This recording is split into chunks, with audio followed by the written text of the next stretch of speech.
hozir ko'p televideniya orqali odamlarni chiqishlarini eshitsam agar, men shu O'zbekistonda tug'ilganimdan baxtiyorman degan gapni, so'zlarni, iborani eshitib, men shunday bir ruhlanib ketamanki, bilmadim, yana bizga qanaqa baho kerak.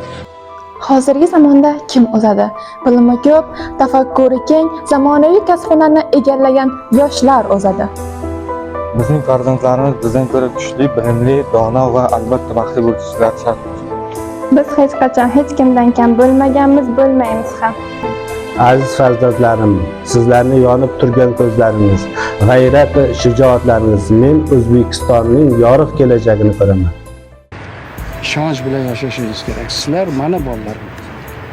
Tushunarlimi? Uyga borib, boshqalar bilan suhbat qurganda shu prezident menga ko'zimga qarab aytdi, "Sen mani bolam. G'ururlanib yasha, bolam. Hech narsadan qo'rqmasdan bosish kerak.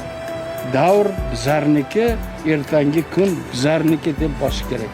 Shunga qurbingiz yetadimi yo'qmi? Yetadi. Qattiqroq gapiringlar. Yetadi.